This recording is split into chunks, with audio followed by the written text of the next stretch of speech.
आमदार जितेंद्र आव्हाड यांना धमकीचा फोन आलेला आहे।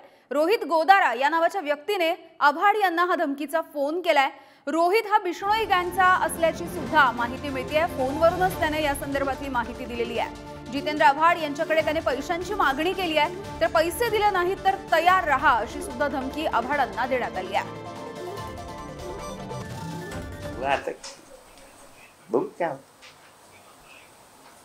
निवडणुकीच्या तोंडावरती असे अनेक फोन आता यायला लागलेत आणि सलमान खान ठीक आहे ना, बघूया ना काय सर। गेल्या काही दिवसांपूर्वी देखील तुमच्या घरामध्ये स्फोटक पदार्थ आहे असला देखील फोन आला तुम्हाला आणि अशा प्रकारचा धक्की बरा एक फोन आहे।